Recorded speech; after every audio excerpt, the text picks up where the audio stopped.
A lot of Gone Home is about pointless interactivity that is sort of things being interactive for the sake of them being interactive, but it really comes from our inspirations of immersive sims like System Shock and Bioshock and Thief, where a big part of the design philosophy behind those games and Gone Home is that the world needs to be really internally consistent.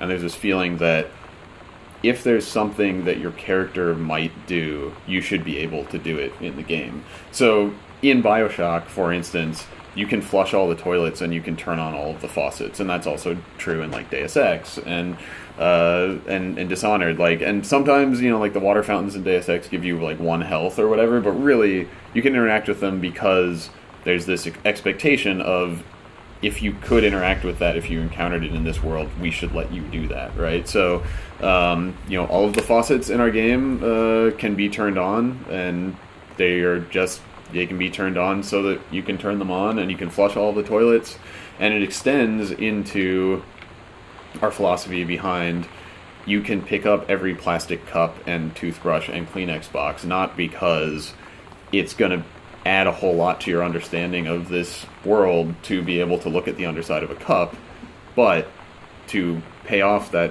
expectation and say to the player, yeah, you could pick that up and look at it, so we're going to let you do that, and it's going to be consistent interactively with the stuff that is important, and that makes it your job to look at everything and give it your attention, and for you to decide and understand and figure out what has significance and what doesn't, and not for us to tell that to you.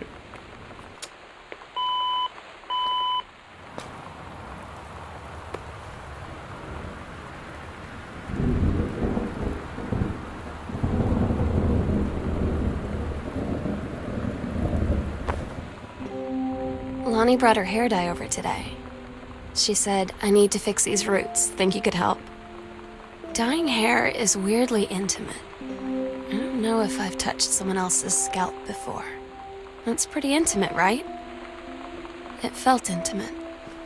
We looked into the mirror together after, and I expected her to say something about how it looked crappy or good or whatever. But that's when she said, "You're so beautiful." And she was looking at me. Right in that moment, I wanted to say something, but I waited, and the moment was gone.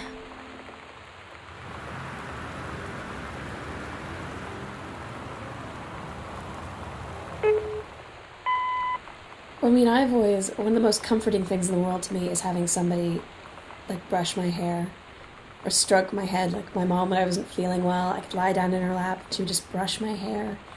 And it would always make me feel better, like, the weirdest way. I couldn't figure out why, but it just seemed like this friendly connection to somebody that it is, like she says, it is strangely intimate in a way that I'd not really, I guess, put into words until reading that part of the script. Where that's what I was thinking of, was like that connection, that sort of human touch, that it's something so friendly and so loving that you can do. And that whole idea of like touching someone's scalp being so intimate, it just made me think of that. Just those wonderful little moments where just a touch can be so much more.